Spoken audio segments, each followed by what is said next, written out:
After a fantastic race down under at Phillip Island, we move to the land of the rising sun for your fourth round of your iRacing Skip Barber Racing School Championship. This is round number 4, live from Suzuka. Join us in a few moments' time.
Welcome back to RaceSpot TV and iRacing Live as coverage begins of round number 4 of your iRacing Skip Barber Racing School Championship, live from the Suzuka Motor Speedway in Japan.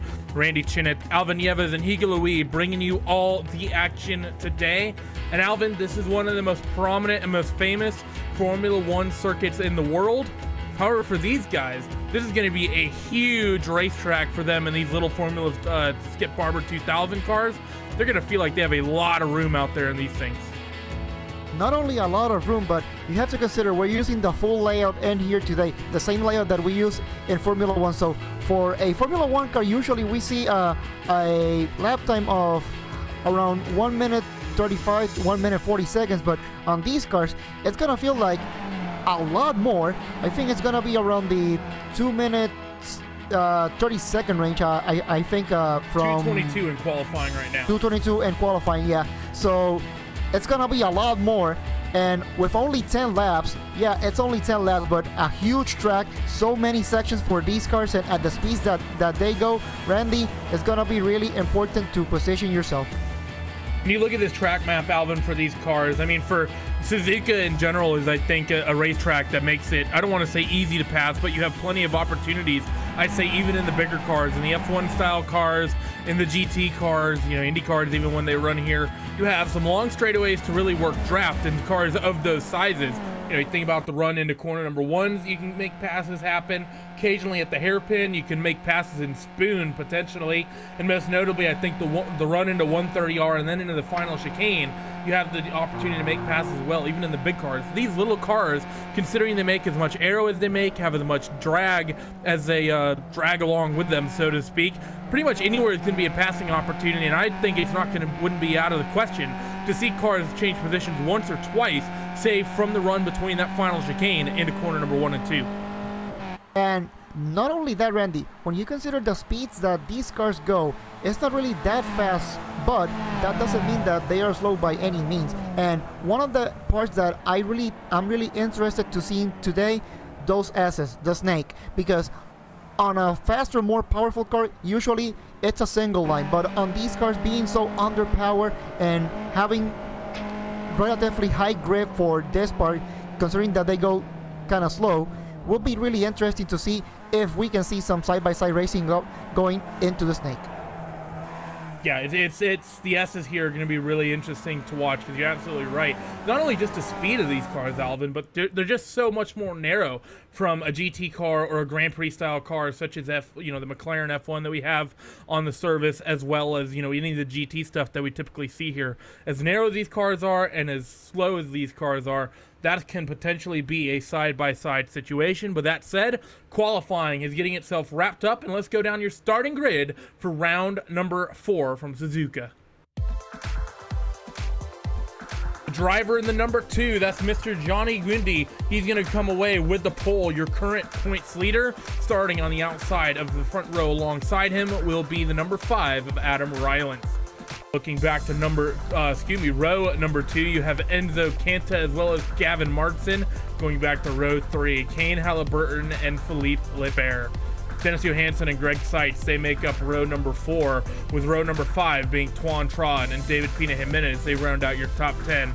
Ignacio Sanchez and Andrew Picario, they make up row 6, with Brian Kelly and Christian Campega. That's going to be row number 7. Carl Dronke and Nick Ritzy, they're going to be row 8 with Jeremiah Morton and Tim Bodeau. Row 9 with Daniel Fargrini and Justin Smith, rounding out the 20-car field today. Long straights, slick asphalt, some hard braking zones is probably the way most people would define the Suzuka Motor Speedway. And in these little Formula 2000 cars, all of that will be shown to perfection. Still waiting on a couple of cars to take their grid slots, then we will be underway in just a few moments' time. It's a long run down on the corner number 1 at Suzuka. You've seen some of the most historic moments in motorsports happen on this grid and this run into the first corner. You saw Ayrton Senna get into the professor running in the turn 1 to win himself a championship. That said, we have all the cars on the grid. Reds begin to build. Green flag is in the air. It's a good jump from your pole sitter of Johnny Guindy in the number 2 spot, and Adam Rylance is close behind. They're nose to tail as well for 3rd and 4th. Enzo Canta and Gavin Martin looking down the middle of the racetrack into corner number 1 for the first time, but Alvin into 1 and 2, lap number 1 for the most part. We're single file up and down this field. Single file, a little bit of side by side here, going for P6 between Kane Halliburton and Greg Seitz. Now Dennis Johansson coming here into P7, but for the most part now I shouldn't expect here to see that much action. Everybody should be going in here single file, but if you make a mistake, rest assured that the person behind you will definitely try to get a run on you. Up into the Dunlop curve, this long uphill left-hander, which leads them away from the S's now, and then you approach the Degners, 2 of the scariest corners out here on the racetrack. First one, this right-hander, a little bit wider than the second one. You can take this very fast. You can clip the curb on entry on an exit, then into Degner number 2, super tight, and you have to be cautious of this curb on exit. Everyone throughout this field getting it right for now, and now into the tight hairpin section here at Suzuka. This little right-hand kink can make this so difficult in the higher speed cars. These guys, they're going to be braking just after that right-hand kick, so it's basically a straight line braking for these guys. Now the run into Spoon and Alvin. This is a section of the racetrack most people would probably define as a straightaway, but you're basically turning right this entire section until you get on the brakes of the first left-hander at Spoon. And it really does depend on the car that you are driving, but now they're coming here under braking for Spoon curve. A really interesting curve here. Now they brake for the second pair, which goes up, down a little bit off camber, but really important to get a good run out of here, because now you go to this backstretch, which we might see some overtaking here into the run to 130R. Let's see. Second place, Adam Rylance. Let's see if he can get a run, but Johnny Guindy defends the inside. He doesn't want anybody running him into 130R. So Johnny Guindy, he doesn't want to make that move, or he doesn't want to get a move made on him, we'll say, just yet. Through 130R for the first time. You see some drivers making mistakes. That's Philippe Lebert in the background, running a little bit wide on the exit now through the final chicane for the first time. Lap number 1 of 10 will be scored in the books, and for the most part, Alvin, I think this field pretty much is going to come across the stripe in the order they came in. Oh, we got an incident, though, coming down onto your front straightaway. Who is this? We have the 3 machine. That's Greg Seitz. Big incident for him exiting your final corners. That's going to be heartbreak for him, and that was an incident with the number 7. That was Tuan Tron in the 7, Alvin. Yeah, really unfortunate, you know, coming here into the casino triangle. It kind of looks like it looked more like a Constantino effect. You know, Greg Seitz had to brake for the car in front of him, but Tuan Tron really had nowhere to go. You know, it's really unfortunate when these things happen, and well, you know, really unfortunate for Greg Seitz for sure. Yeah, an unfortunate side effect of the racing you're going to get in this championship. As close as it is, sometimes things can get a little bit touchy and some cars can get hurt. That said, your leaders going up through the Dunlop corner once again. This long left-hander where you're constantly fighting the understeer of the car underneath you, trying to get the car set up to work well through there. Always a challenge in detector number 1. Johnny Gundy's going to go, still leading the way over Adam Rylance, Enzo Canza, Gavin Martin, and Philippe Lebert. Actually, I don't see Philippe Lebert out on the racetrack. Actually, no, he's back. I take that back. So that's going to round out your top 5. Yeah, rounding out the top 5. But here's something interesting that I'm seeing. Johnny Gundy, he got the pole position for by almost half a second. So we know that Johnny Gundy absolutely can fly on this track. But now we can see here the dynamic of the slipstream. Even though he is the fastest around this track, just by looking at that qualifying lap, he cannot break away. So really interesting to see if Johnny Gundy can just maintain this pace and perhaps he can look for a chance to go for a breakaway.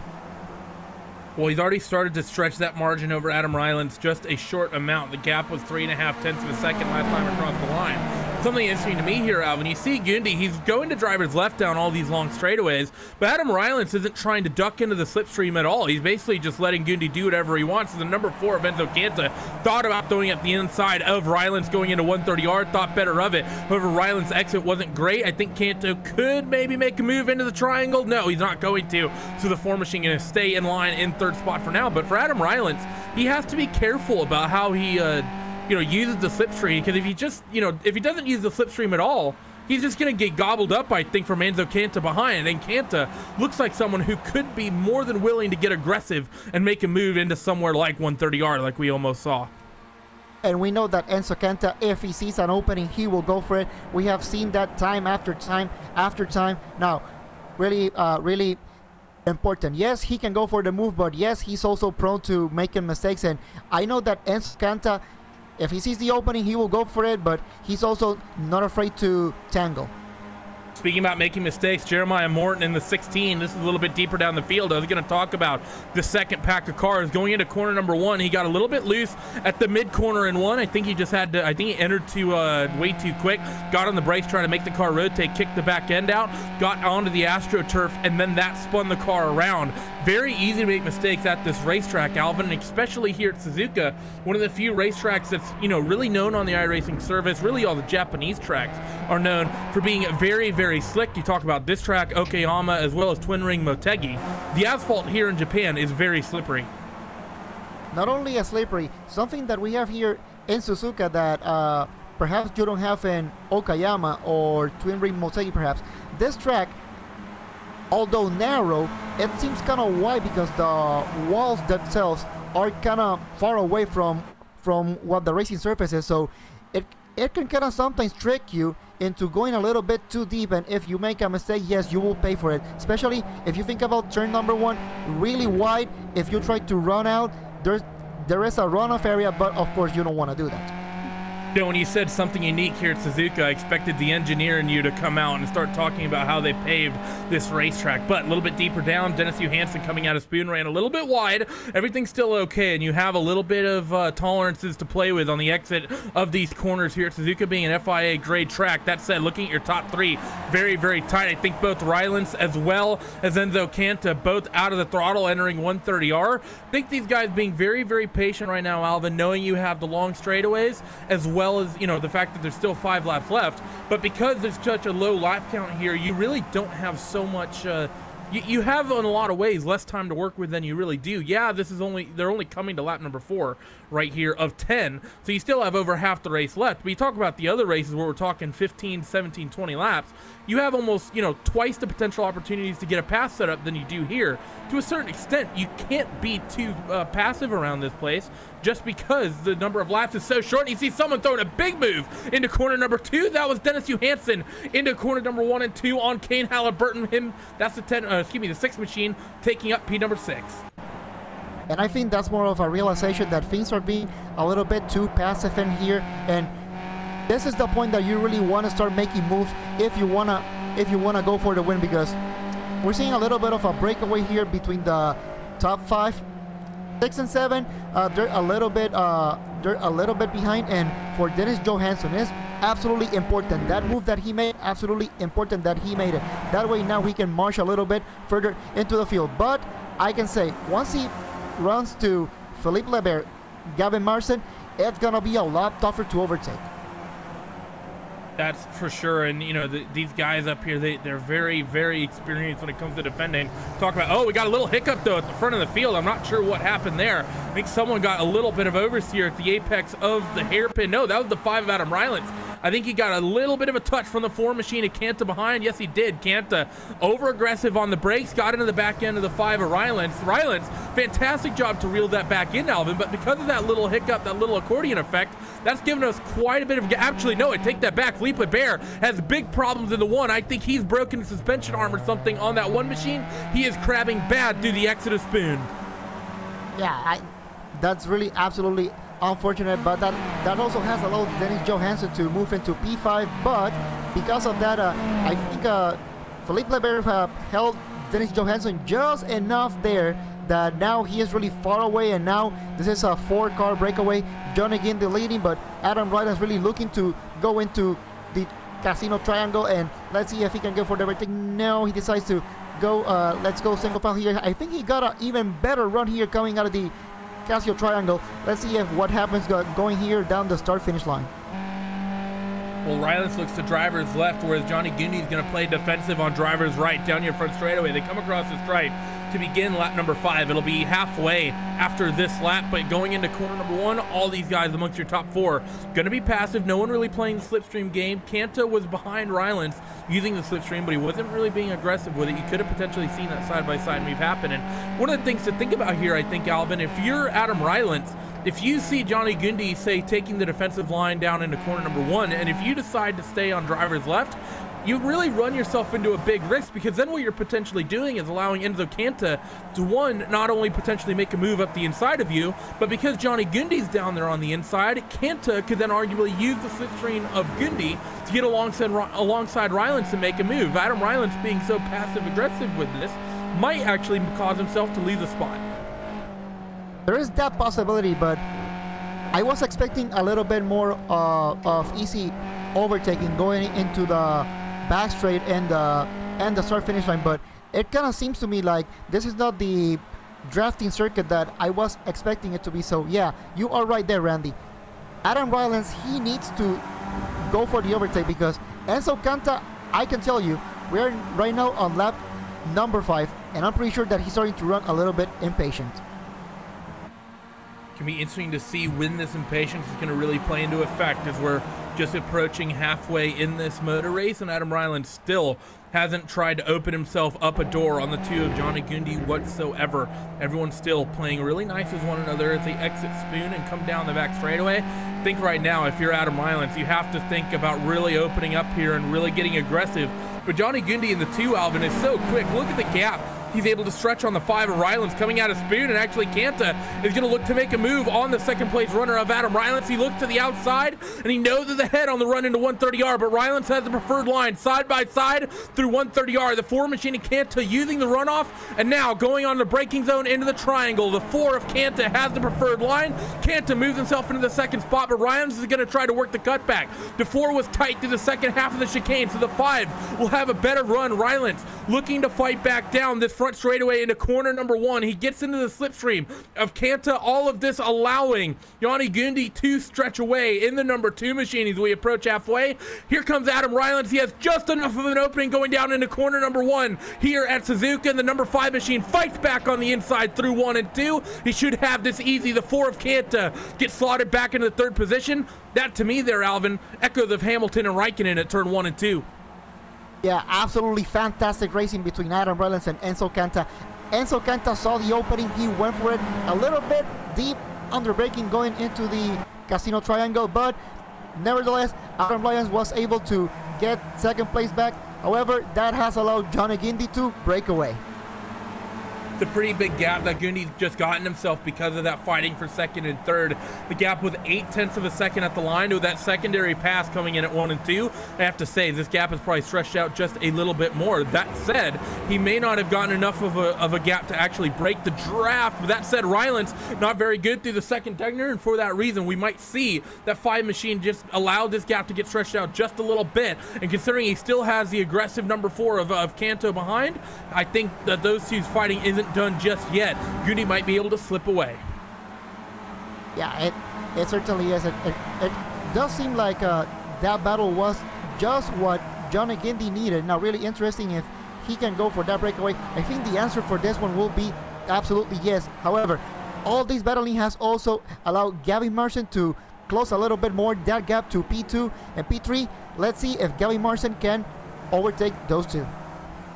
It is a 3-car pack we have for second place out there on the racetrack right now, and really that's one of the most interesting to watch here. What do those 3 drivers do? Are they going to play nice with one another and try to reel in Johnny Gundy and maybe make a last lap pass for one of them, get themselves a race win, or will that trio begin duking it out for second place? Lap number 7 of 10 going to be started here in just a few moments time. We're on the run down into the triangle here. They're going to stay single file in this second pack. But Kanta looking left, looking right, and you see the 5 of Ryland's, Alvin, having to get a little bit defensive, trying to keep that 4 in check.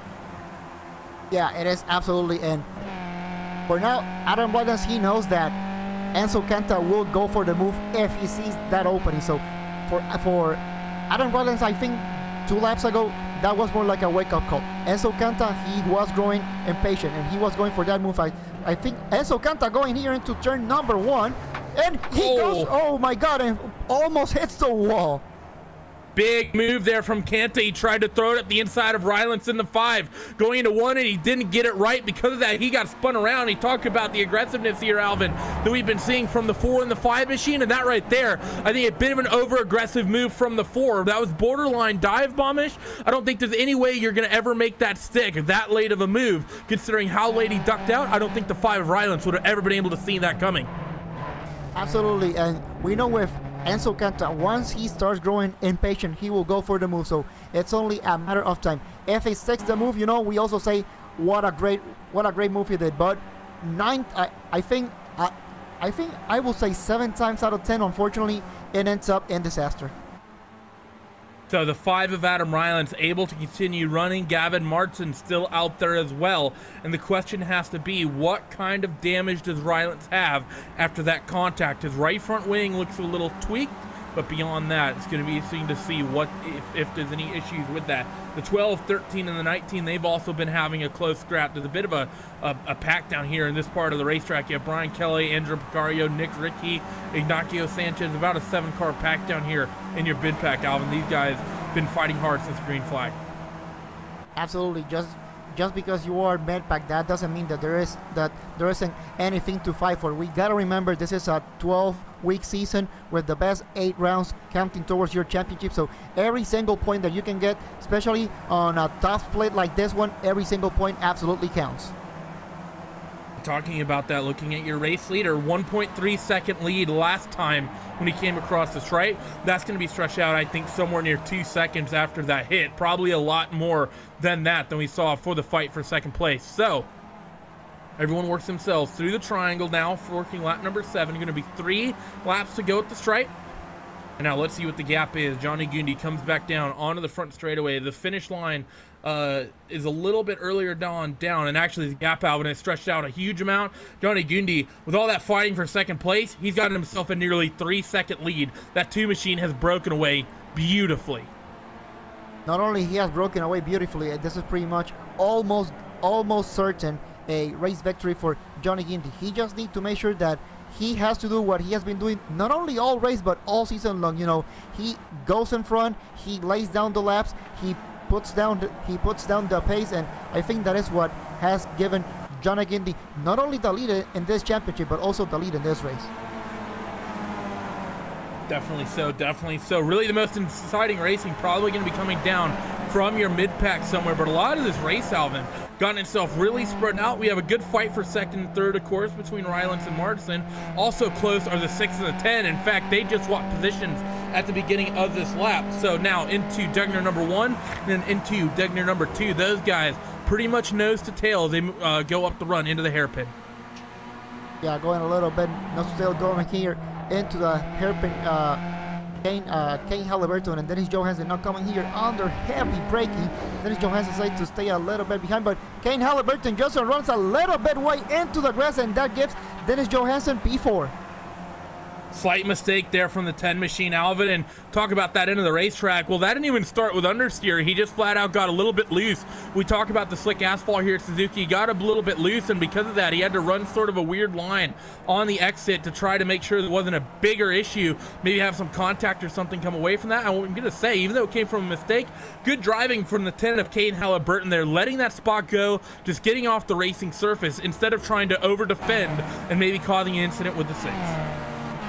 And you know, it's really interesting because we think these cars, for being underpowered, you put them on this tarmac, which is kind of slippery. If you get on that throttle a little bit too aggressive, yes, you are going to spin the tires. And well, Kane Halliburton a little bit too eager getting back into the throttle. Well, he spun the tires, but yeah, like you said, heads up for him for noticing what was happening, letting it go, getting out of the racetrack, and fortunately just preventing it from becoming an even bigger incident. The other fight we have to keep an eye on is this fight down toward the tail end of the top 10. Carl Dronke, Sanchez, Vicario, all in this. There's 6 or 7 cars all fighting for the same position on the racetrack. Yeah, Brian Kelly in this scrap as well. They're going to get 2 laps to go here as they come across the stripe now. The run into corner number 1. They're going to be side by side for the 6th spot out there on the racetrack, but Brian Kelly on the inside going to defend that spot for now. Yeah, going a little bit defensive here for P2. Gavin Marson and Adam Lyons coming here into the SS. Now they're coming into what is Dunlop curve. Coming here right here into Degner. Let's see if Gavin Marson can get a run here coming into Degner. I think he is not trying to go for the overtake here in Degner, because this turn also one of those deceiving turns that first one is really fast, but this second one, if you mess that first one, well, you are gonna be in for a long ride. Absolutely right, is still watching this fight. They're going to go into Degner number 1, the 13 of Brian Kelly, all sorts of sideways through the first one, and into Degner number 2 again. The 13 and the 15 both fighting the oversteers. They go under the Bridgestone Bridge, under the crossover, and now the run into the hairpin here, and the 15 very close on the brakes to the 13 of Brian Kelly, but the Brian Kelly getting able to stay strong. Carl Dronke getting that thing stopped enough to not cause an issue. Lap and a half for these guys left to go. Johnny Gundy for the penultimate time through Spoon, Alvin, just going to look to continue to stretch the gap. Adam Rylands and Gavin Martin, they're definitely going to be fighting hard for third, where Johansson and Halliburton, actually Johansson, a slight mistake on the exit of Spoon, not major. Halliburton going to try to push hard and reel in that 6 for fourth. Yeah, and that battle has been really interesting because it's really becoming the battle of who can make the least amount of mistakes, because Dennis Johansson and Kane Halliburton, yes, they both have made mistakes, but this is starting to become a battle of who can concentrate the most here, as Johnny Gindy it's coming out of the Casino Triangle and gonna start the last lap. White flag in the air here at Spa. 3.61 miles left to go. The fight for the race wins pretty much over unless Johnny Gundy makes some sort of mistake. But Rylands and Martin, they're going to potentially scrap it out for second. Here they go into corner number 1 for the final time. And they're going to stay single file for now. This will take him to the S's. Can't really make a move there. Let's look a little further down. Side by side between Sanchez and Capanga. Capanga to the outside. And he's going to make that move stick, Alvin.